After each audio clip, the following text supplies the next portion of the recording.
Chapter 2. Medications. Is this where my story ends?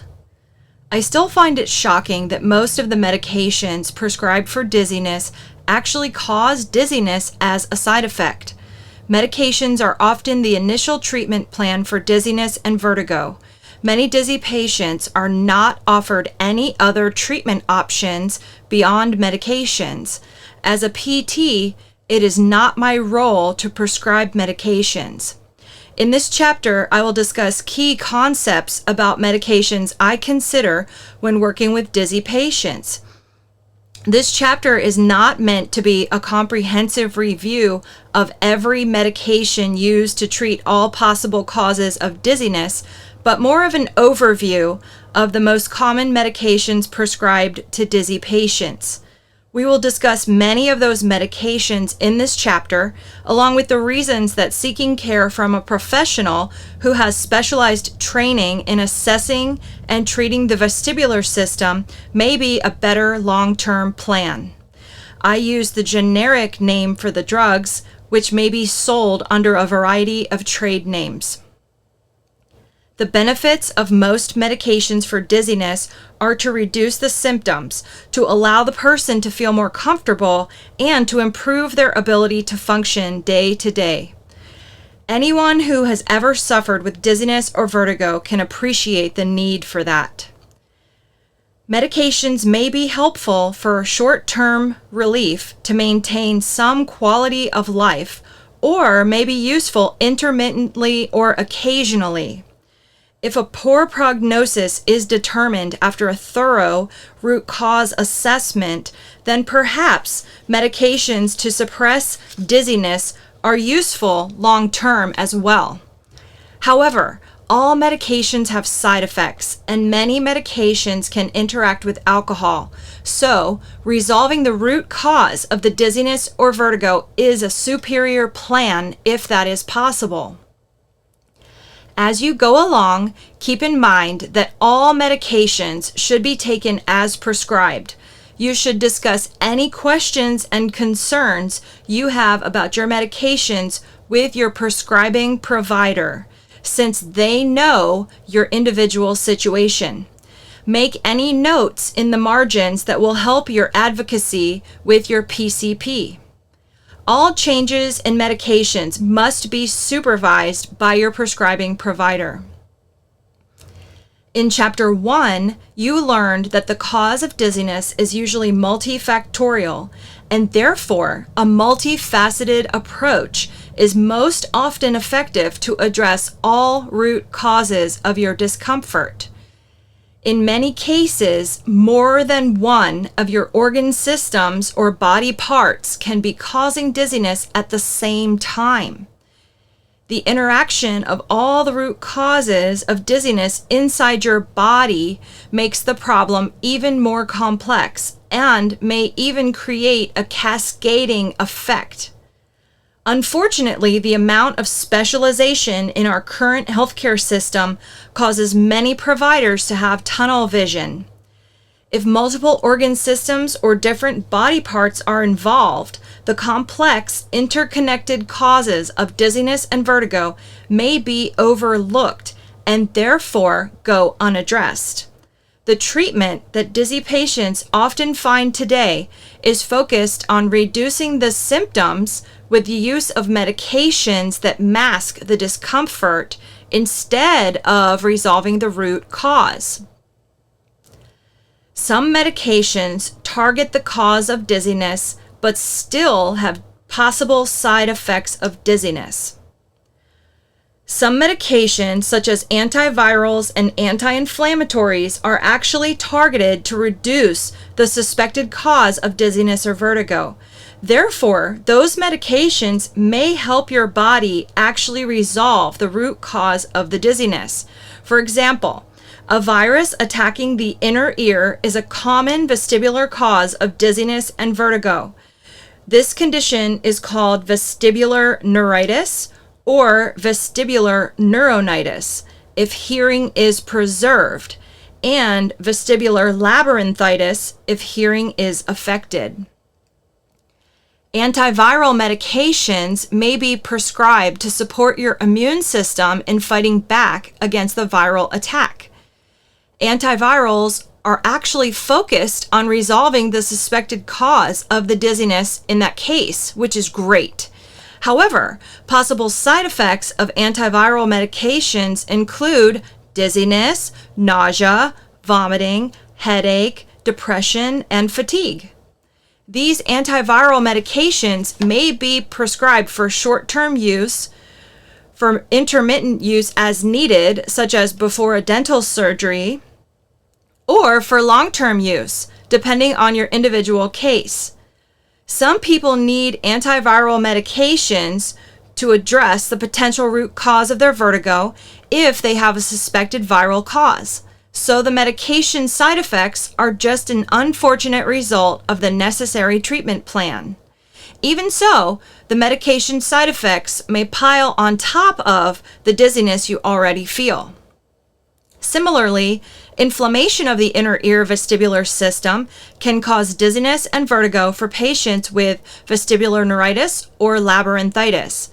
Some patients will be prescribed a short course of corticosteroids, such as prednisone, to directly target reducing inflammation in their inner ear. Similar to antiviral medications, the anti-inflammatory steroid medication is targeting the suspected root cause of the discomfort. This medication can be very helpful to many dizzy patients with a root cause of inflammation. However, interestingly, vertigo and dizziness are possible side effects of steroids, along with nausea, vomiting, headache, depression, anxiety, and insomnia. Even though this medication is targeted at the root cause of inflammation, the side effects can temporarily worsen your dizziness and vertigo symptoms. For some patients, the benefits of this treatment option are worth the risk of possible medication side effects. The reality is that all medical care has potential side effects. Individual patients can be affected differently by the exact same treatment. Each patient has to weigh out the risks and benefits of the care options they are offered by their team of healthcare providers to make the best choice for themselves. For example, I have personally decided that the benefits of taking antiviral medication when needed outweigh the risk of side effects, but I have met others who feel differently.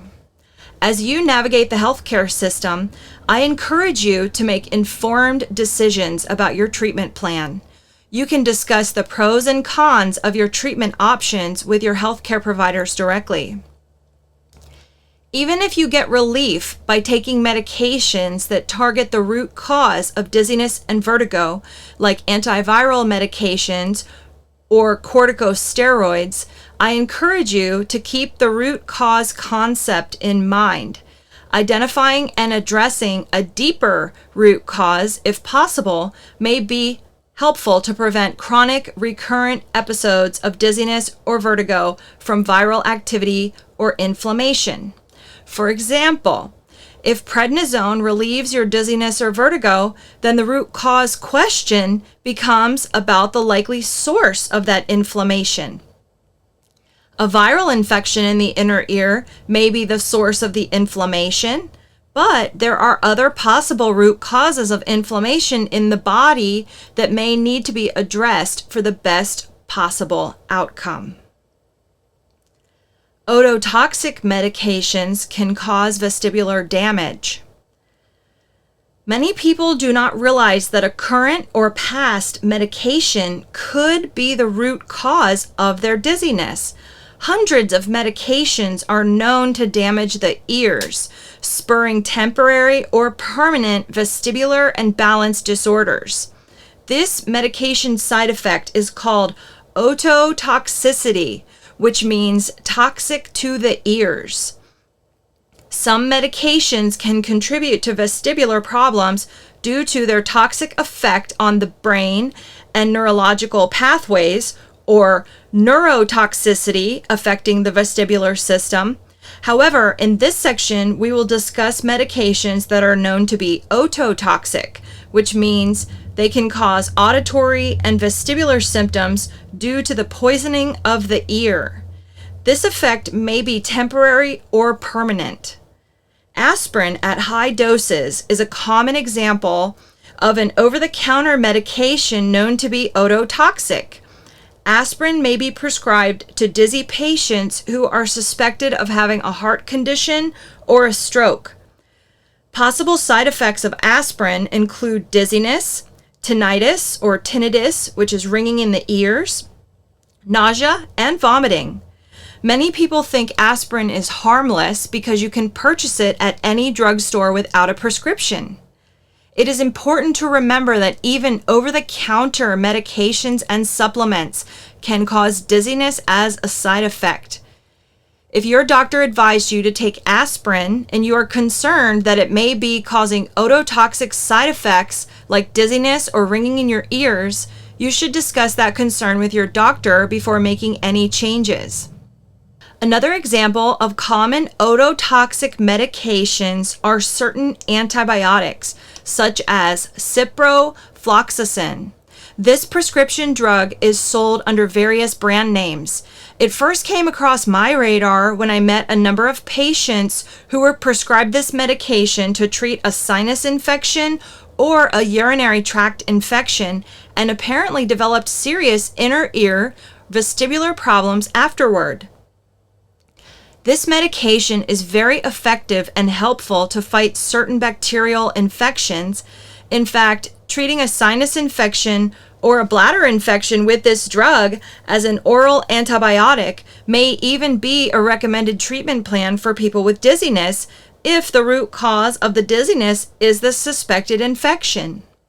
This medication may also be prescribed as a treatment plan for a bacterial infection for non-dizzy patients and then result in a new onset of dizziness after the patient takes the drug.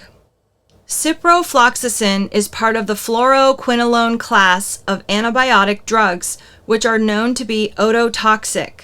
Possible side effects of this class of antibiotics include severe hearing loss, tinnitus, dizziness, vertigo, difficulty walking, and involuntary eye movements, or nystagmus.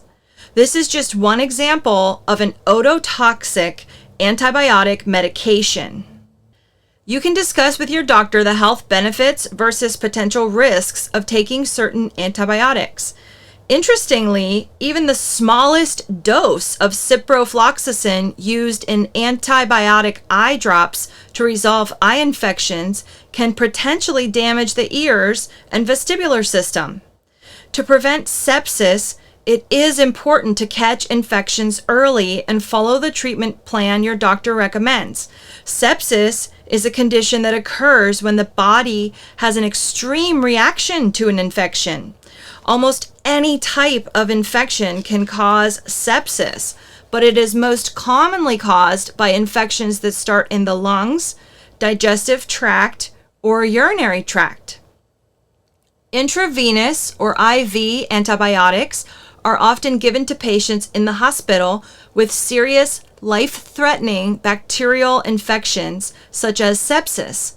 Sometimes patients are even instructed to continue receiving the IV antibiotics after arriving home from the hospital to ensure that the infection is cleared up all the way.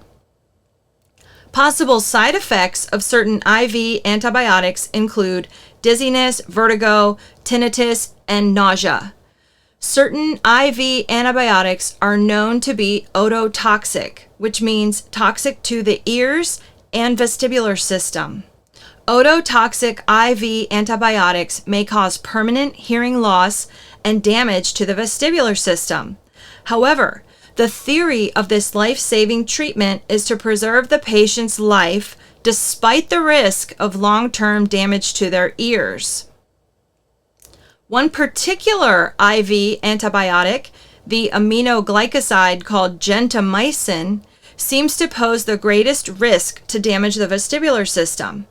Gentamicin is a broad-spectrum antibiotic used for severe bacterial infections and is usually given through an IV or an intramuscular injection. It can also be used for bacterial infections of the eye or eyelid via eye drops or ointment. This medication has a known risk of damage to the hearing or vestibular system. Possible side effects include dizziness, confusion, blurred vision, nausea, ringing in the ears, and hearing loss.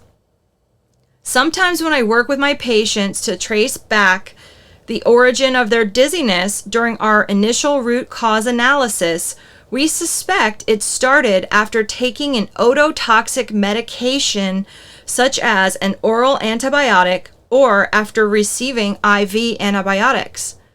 Those medications may have been prescribed as an initial treatment plan for an infection suspected of causing their dizziness, or may have been prescribed for an infection that occurred before the patient ever began to feel dizzy.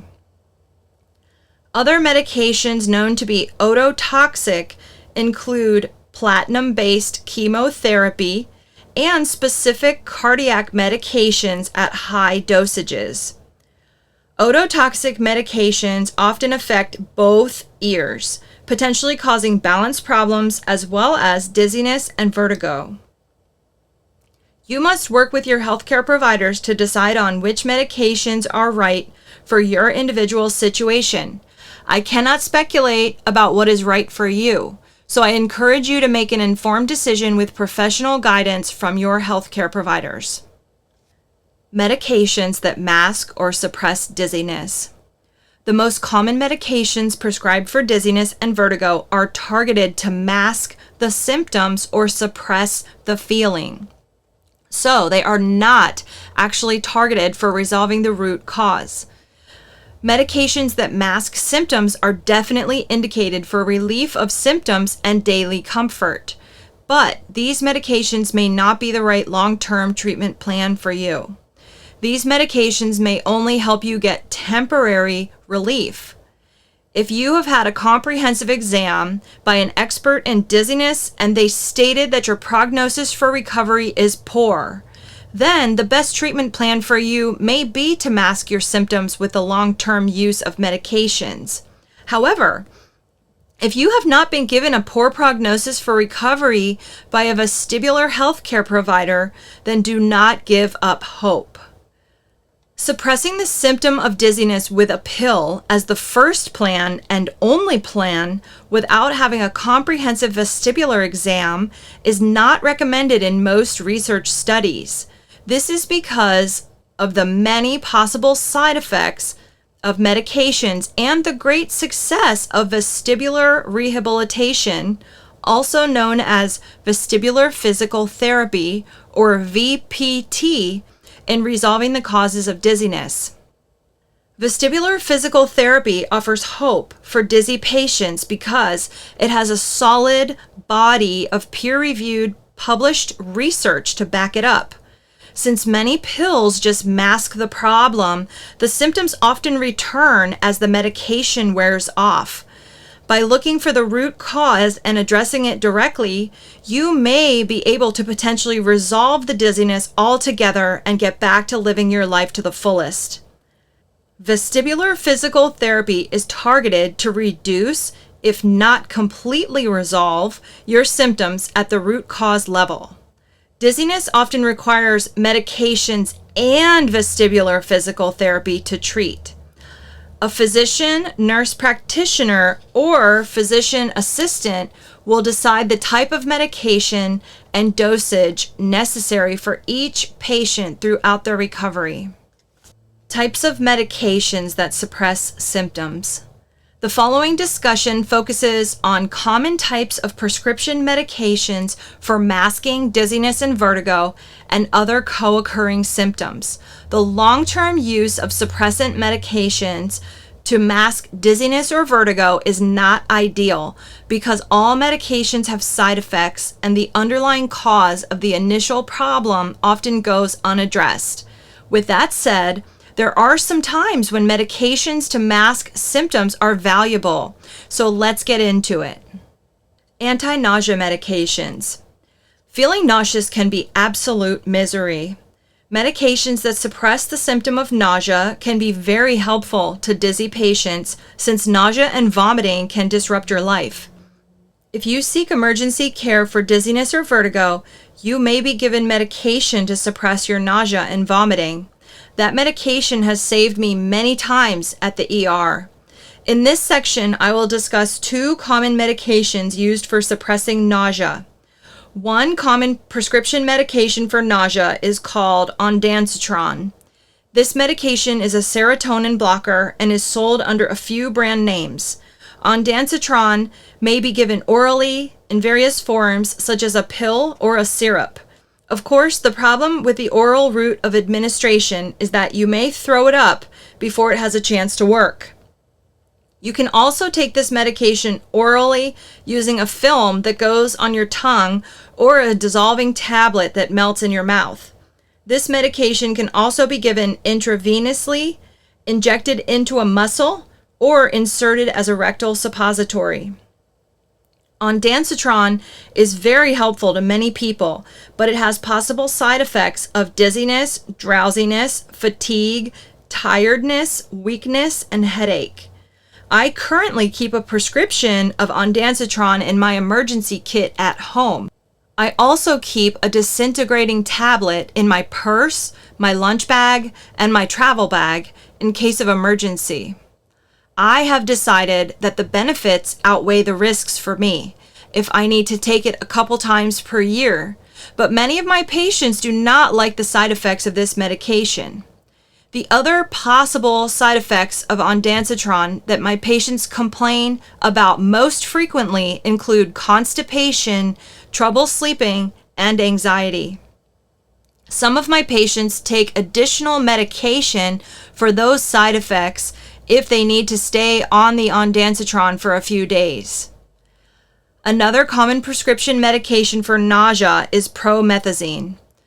This medication is a first-generation antihistamine and is sold under many brand names in various countries. This medication is strongly anticholinergic, a concept we will discuss in depth later in this chapter. Promethazine may be prescribed to suppress nausea and vomiting, and it may also help with motion sickness and vertigo due to its anticholinergic properties. This medication offers relief from nausea to many people. Promethazine can be taken by mouth as a tablet or a syrup, and it can also be injected into a muscle or inserted as a rectal suppository. I used to keep rectal suppositories of this medication in my emergency kit for uncontrolled vomiting until I realized the side effects I was experiencing.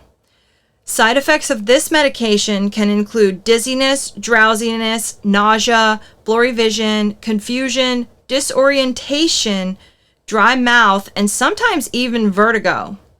Sedation is the main side effect, which may be beneficial to some patients if they need to rest.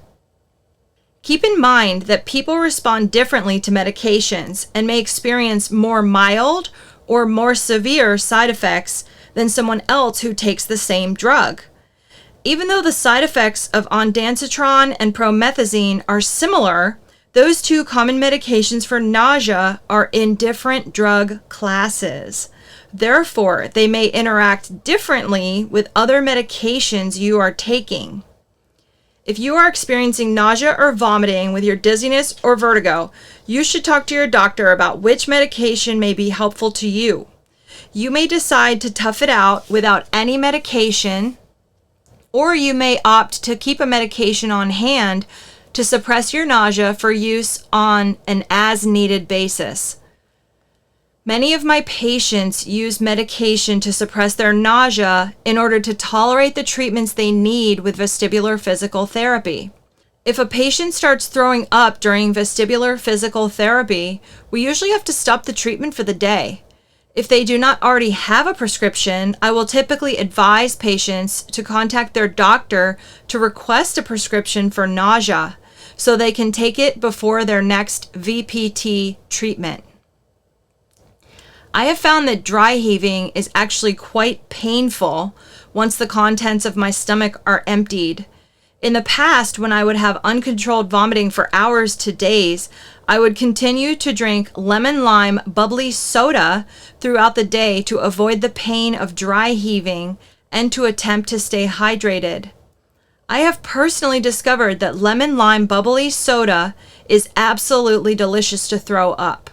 It tastes exactly the same coming up as it did going down.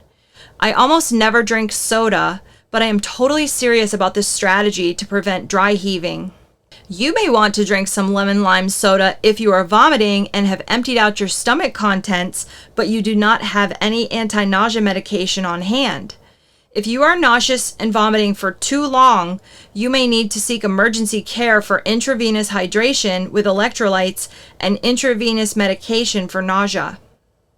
Benzodiazepines. Another example of a common group of medications prescribed for dizziness and vertigo are benzodiazepines, such as alprazolam, diazepam, or lorazepam. Benzodiazepines are helpful to increase your tolerance to your dizziness or vertigo and to improve your ability to cope by suppressing the symptoms. I have met many patients who were prescribed this medication at the emergency room by their PCP or by another specialist. Possible side effects of benzodiazepines include dizziness, drowsiness, nausea, confusion, and unsteady walking. Therefore, this medication option once again aligns with my introductory statement that most medications given for dizziness may also cause dizziness as a side effect.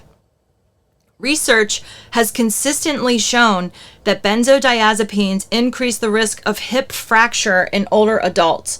This is due to a higher risk of falling while on a benzodiazepine. Yet, they are still prescribed for many older adults with dizziness and vertigo. In fact, both short-acting and long-acting benzodiazepines are on the AGS Beers criteria list of medications that should be avoided in older adults due to the increased risk of cognitive impairment, delirium, falls, and fractures. This is a list of medications that are potentially inappropriate for use in older adults, which is published by the American Geriatric Society, AGS, and updated every 3 years. The AGS are healthcare professionals in the USA who specialize in caring for adults over 65 years old. Their recommendations are intended to be used as a tool to support thoughtful clinical decision-making by individual geriatric healthcare providers on a case-by-case basis. If you are an older adult or an advocate for a person over 65 years old, you can find a copy of the AGS Beers criteria online and share it with your healthcare provider as a tool for shared decision-making.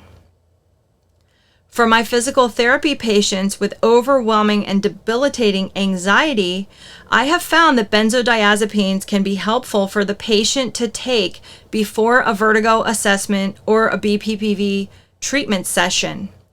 Without taking a benzodiazepine to calm their level of anxiety, some of my patients with severe vertigo would not be able to participate in vestibular physical therapy at all. Some of my patients also like to take this type of medication after vestibular physical therapy to help them with any symptoms that were escalated during the treatment session. However, these medications work by suppressing the central nervous system, CNS, so they can interfere with the accuracy of a vestibular exam and potentially interfere with vestibular rehabilitation. If you take a benzodiazepine every day or multiple times per day, you should discuss that with your vestibular physical therapist or other vestibular healthcare provider to seek guidance before your evaluation visit. Make sure they know exactly what you are taking and when. If benzodiazepines are prescribed to my patient as needed or PRN, I suggest for my patient to take these medications as infrequently as possible so they do not limit their final level of recovery. If you are prescribed a benzodiazepine as needed or PRN, you should talk to your healthcare provider about appropriate use for your individual situation. Benzodiazepines can help a patient get through a CT scan or MRI if they suffer from claustrophobia. These medications may also help dizzy patients tolerate the effects of traveling. Intermittent or as-needed use of these medications has significant benefit for some dizzy patients, both short-term and long-term. However, the side effects and risk of addiction with many of these medications make them undesirable for long-term continual use as the primary treatment plan for people with dizziness and vertigo. If you have a history of addiction, discuss that potential risk with the doctor who is prescribing this medication for you. It is recommended to always take your medications as prescribed by your doctor and never stop taking a prescription drug without your doctor's supervision. Certain medications for dizziness and vertigo, like benzodiazepines, may need to be tapered down over time with your doctor's supervision before you can stop taking them. Your doctor may be able to switch an existing prescription to as needed or PRN if they decide that is best for you. You can also consult with a vestibular physical therapist to determine the cause of your symptoms and if your symptoms can be resolved, thereby possibly eliminating the need for long-term use of such medications. If your symptoms resolve with VPT, you may still decide to keep a benzodiazepine on hand in your emergency kit in case of a future vertigo recurrence.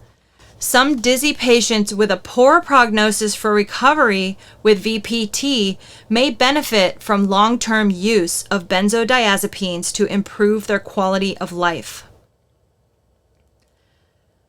Non-benzodiazepine anxiolytics. Many of my patients with anxiety that is set off or strongly triggered by their dizziness or vertigo have gotten relief with non-benzodiazepine anxiolytic medications.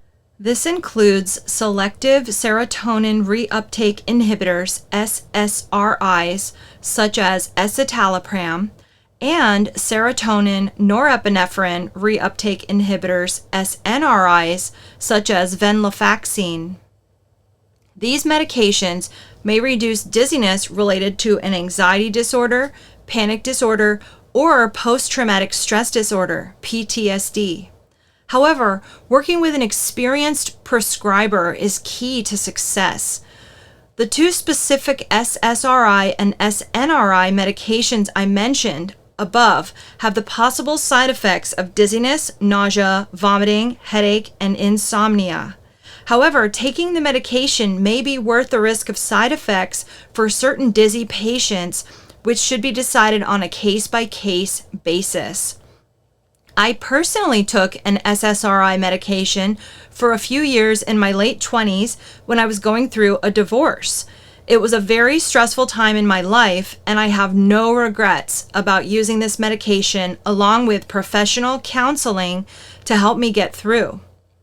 These medications may be helpful for patients diagnosed with an anxiety disorder that is contributing to dizziness, becoming exacerbated by dizziness, or affecting their ability to participate in proper care. Many patients have shown improvements using the combination of this type of medication along with professional mental health services and vestibular physical therapy.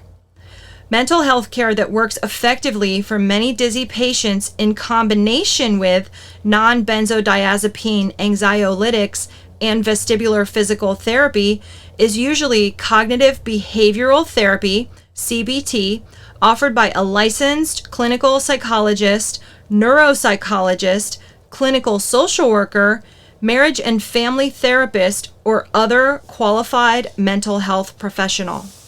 Meclizine.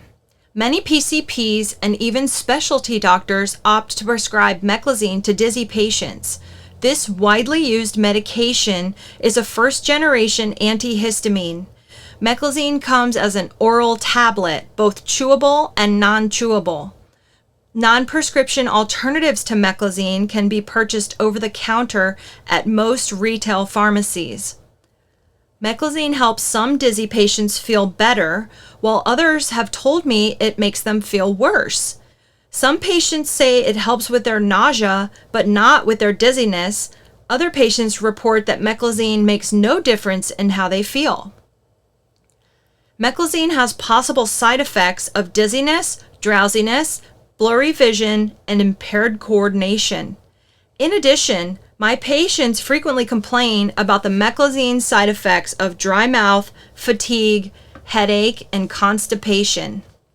This drug can also cause problems with blood pressure being too low, called hypotension, among other side effects that can increase the risk of falling. Not only can the side effects of meclizine increase the risk of falling, but the untreated cause of the dizziness in the first place, such as unaddressed BPPV or another undiscovered vestibular disorder, also increases the risk of falling. In addition to the medication's side effects and increased risk for falls, long-term use of meclizine can cause irreversible cognitive impairment or dementia due to its effect on brain chemicals. The harmful potential effects of meclizine are so widely shown in research that meclizine is included on the AGS Beers criteria list of highly anticholinergic medications that should be avoided in older adults. I had a patient recently who was experiencing vertigo and got relief with taking meclizine prescribed by her doctor. Since the medication relieved her vertigo symptoms, she thought she no longer had vertigo. With her doctor's approval, she stopped taking the meclizine every day, but as soon as she tried to stop taking the meclizine, her vertigo symptoms came right back. Before she consulted with me for vestibular physical therapy, I had a chance to speak to her on the phone about her situation.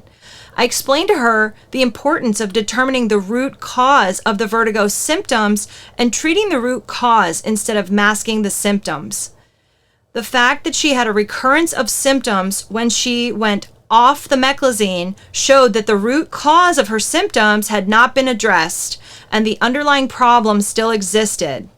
The medication was suppressing her daily symptoms but did not resolve the cause of the problem. In order to participate in vestibular physical therapy or vestibular testing, you may need to hold off on taking the meclizine. Since it suppresses your vertigo symptoms, taking meclizine before a vestibular evaluation could interfere with the accuracy of the results. If you hold off on taking meclizine before your vestibular evaluation, your symptoms may flare up. So take caution and seek advice from your healthcare providers regarding your individual situation. If symptoms are so severe that medication is needed to tolerate vestibular testing or physical therapy, I suggest considering the use of the anti-nausea medication ondansetron instead of meclizine. That medication can reduce nausea and prevent vomiting while having minimal to no effect on the accuracy of vestibular testing or physical therapy assessment. Unfortunately, dizzy patients just have to tough it out during vestibular testing and physical therapy assessment to ensure accuracy of results. If my patients have been prescribed a vestibular suppressant such as meclizine or a benzodiazepine, I typically suggest for them to bring that medication with them to take at the end of our vestibular physical therapy session as needed. I explained that it is beneficial for them in the long run if they can hang in there during our session to ensure the results of my assessment are as accurate as possible, even if vestibular physical therapy evaluation or treatment makes them feel temporarily worse. During a vestibular PT assessment or treatment, whatever triggers their symptoms will typically indicate a root cause. If our vestibular physical therapy session does not exacerbate their symptoms at some point, then we really did not find very much. Once patients understand that experiencing discomfort during vestibular physical therapy is normal and even beneficial, many of them can tough it out during our session without any meclizine or other vestibular suppressant medication. Meclizine is dangerous for a few reasons. Meclizine is dangerous because it masks the symptoms of dizziness and vertigo to reduce discomfort, but the root cause has often not been found, and therefore the underlying problem is usually not known. For example, I have treated a number of people who saw their PCP and were referred to a specialty doctor for management of dizziness. Instead of a comprehensive root cause analysis, the patient was prescribed meclizine to take, sometimes up to 4 times per day. The patient sought my care as a vestibular physical therapist and vertigo expert to determine the root cause of their symptoms.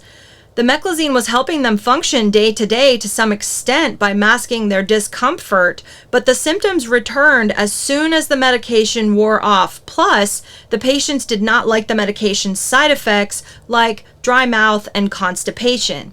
They wanted a better plan.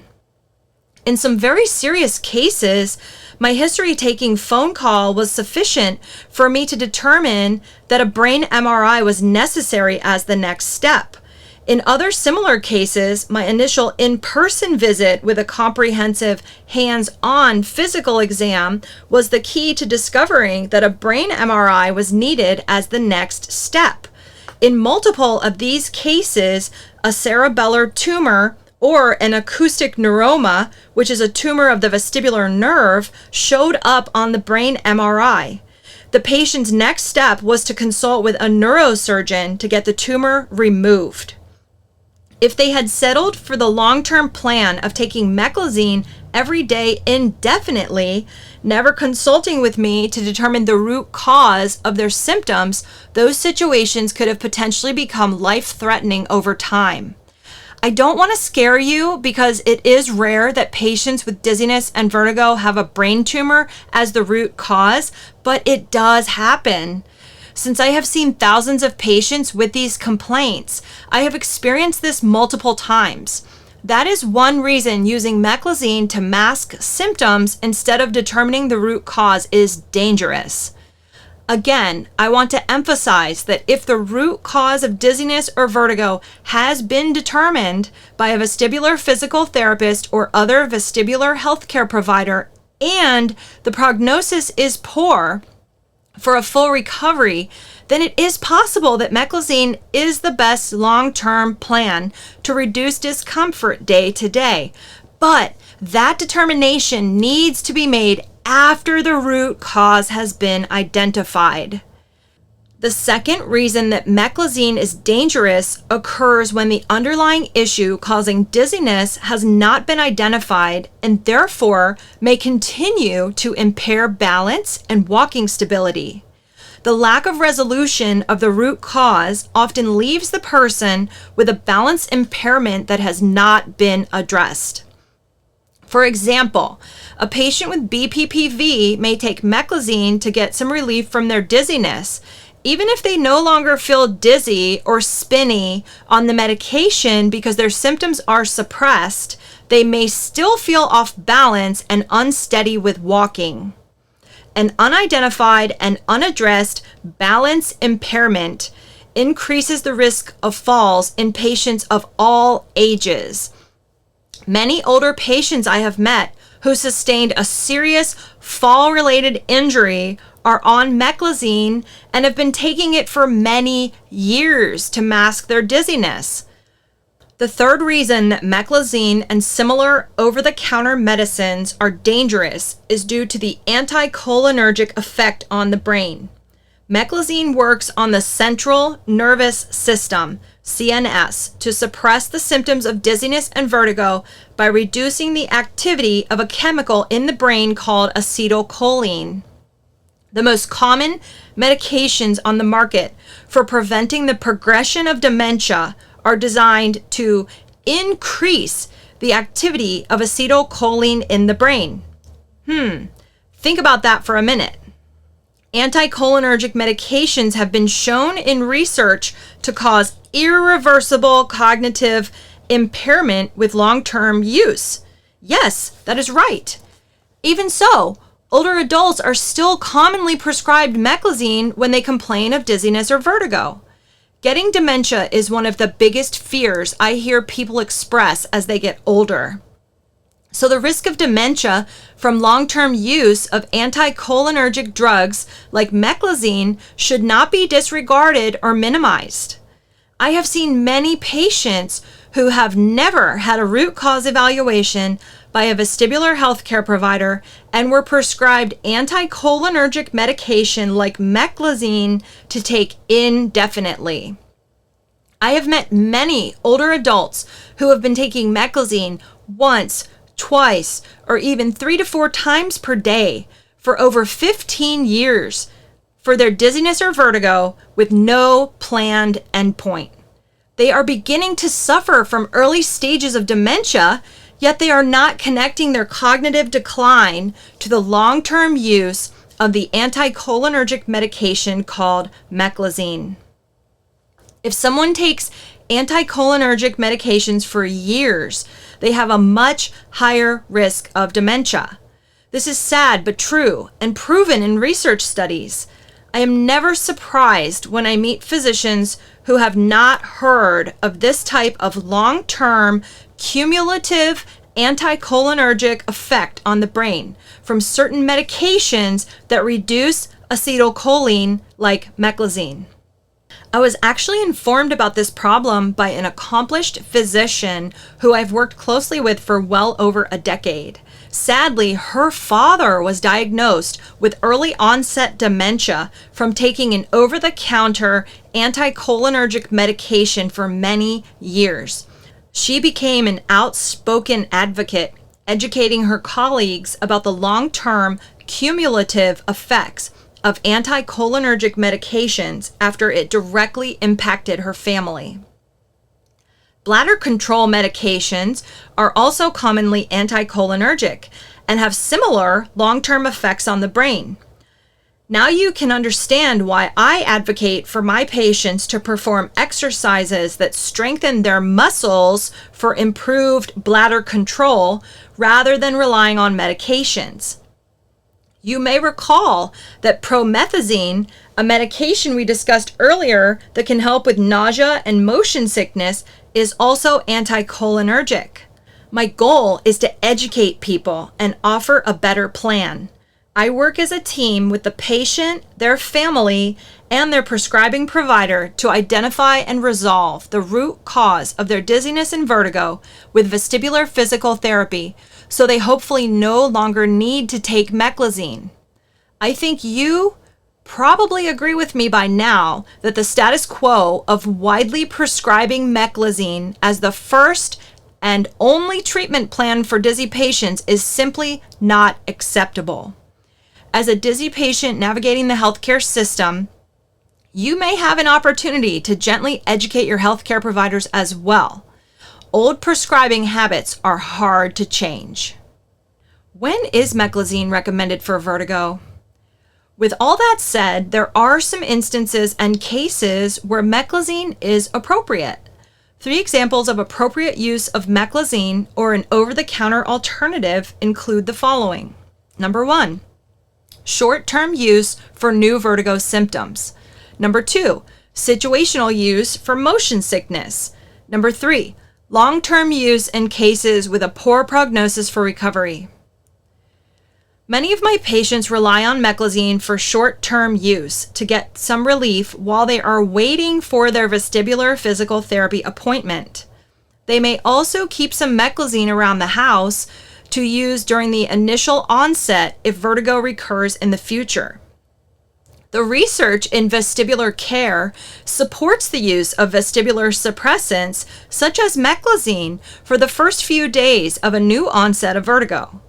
This medication for vertigo is helpful to bring relief and minimize discomfort for an acute case or a new case. Use of meclizine interferes with the vestibular system's ability to compensate for a new injury by suppressing the activity of the central nervous system, which is why the meclizine is not generally recommended beyond the first few days of a new onset of acute vertigo. Some motion sickness can be relieved by meclizine or an over-the-counter alternative. Situational use of meclizine may be appropriate for people who are going to engage in an activity that they know causes them to experience motion sickness. For example, someone might get a prescription from their doctor for meclizine to use as needed for car sickness, riding a roller coaster, or motion sickness on a boat. I have some patients who still want to go out fishing on boats or stay overnight on houseboats, so they medicate with meclizine to avoid the discomfort from their motion sensitivity. I encourage my patients to keep meclizine or an over-the-counter version in their emergency kit when they travel. That way they can take the medication to mask their symptoms right away if they have a vertigo attack while they are traveling. Then they would still seek my care to resolve the root cause of the vertigo after returning home from their trip, so they no longer need the meclizine. Certain cases in which long-term use of meclizine is appropriate are those where the root cause evaluation has been completed by a vestibular healthcare provider and a poor prognosis for recovery is determined. If the chance of recovery is not favorable, then long-term use of vestibular suppressants like meclizine can help to minimize discomfort and improve quality of life. Continuous and long-term regular use of meclizine for vertigo symptoms may be appropriate for patients with a poor prognosis for recovery as determined by a vestibular healthcare provider. Those are some examples of appropriate use of meclizine. Based on doctor or patient preference, sometimes a scopolamine patch is used to achieve a similar purpose. All medications should be taken as prescribed by your doctor. If you have been prescribed meclizine, you must follow up with your doctor to discuss your concerns and request for the medication to be reduced if possible. Your PCP and other specialty doctors can give you individual advice about which medications are most appropriate or beneficial for you given your unique situation. Sometimes meclizine is recommended to help with sleep for patients who are awakened at night by vertigo. This may be an example of appropriate short-term or intermittent use of meclizine in some cases, especially because sleep is a key factor in healing. However, I would caution against using meclizine as a long-term sleep aid. This could slow down the vestibular recovery process and cause long-term anticholinergic effects on the brain. If possible, it would be much more beneficial to find a sleeping position that does not trigger vertigo, and even better, to resolve the vertigo with vestibular physical therapy. Drug interactions and alcohol. As we have discussed, dizziness may be the result of medications that are prescribed or purchased over the counter.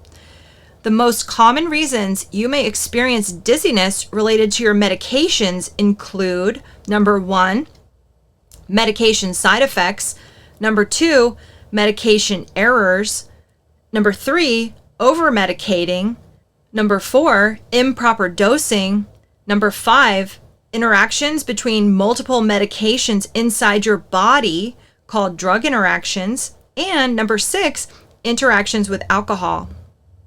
These concerns are related to any and all medications you are taking regardless of the reason. Did you know that even taking just one medication can cause dizziness? Vision changes and dizziness are two of the most common side effects from medications. So far, we have discussed the side effects of medications commonly given to dizzy patients, but medications you take for other health problems can also cause dizziness. If your dizziness started within 2 weeks of taking a new medication or changing one of your medications, you should talk to your prescribing provider. The possible side effects of that medication may be contributing to your discomfort. New side effects can occur from a medication that a patient has been taking for months to years. Therefore, even long-term medications should be reviewed for possible new side effects. Improper dosing of medication may also cause dizziness. If you lose 10% of your body weight or more, you may need certain medication dosages reduced because some medications are prescribed based on body weight. If you gain weight, you may need certain medication dosages increased. If the underlying disease process is progressing, your dosage may also need to increase. Regular checkups for your chronic health conditions are useful to ensure that you are on the correct dosage of all your medications. Prescription drugs can interact with other medications with an antagonistic, which is also called inhibitory, or additive effect. That means specific medications may either interfere with the intended action of another medication or heighten the intended effects of another medication. Interactions can also occur with herbal supplements and over-the-counter meds, and even certain foods that have medicinal properties. Drug interactions can cause or worsen symptoms of dizziness or vertigo. Sometimes this turns out to be the primary root cause of dizziness for new patients I work with, but no other provider had taken the time to review all their medications before they worked with me. Interaction with alcohol is another reason why certain medications may cause or worsen your dizziness. By itself, alcohol impairs balance and can cause dizziness independent of medication interactions. Alcohol also interacts with certain medications in significant ways. Many liquid herbal tinctures contain alcohol. The amount of alcohol consumed from a liquid herbal tincture is usually negligible, but it can add up for patients who are using a lot of herbal tinctures throughout the day. Since medications are prescribed by many different doctors and supplied by multiple pharmacies, no one single person may actually be aware of all the medications you are taking. Keep an up-to-date list of medications and bring it to every doctor's appointment. That is a good idea for dizzy patients of any age. If you want to know which medications may contribute to your dizziness, have your medications reviewed by a professional. You can schedule an appointment with your PCP or your local pharmacist to review all your medications. The review should include all your oral prescriptions, your pills, over-the-counter medications, herbal supplements, eye drops, skin creams, injectables, and inhalants, because they all must be metabolized and excreted by the body. They all interact once inside the body. Ask your PCP or a pharmacist to review your current medication list for possible causes of your dizziness or vertigo from medication side effects, drug interactions, and interactions between your medications and alcohol.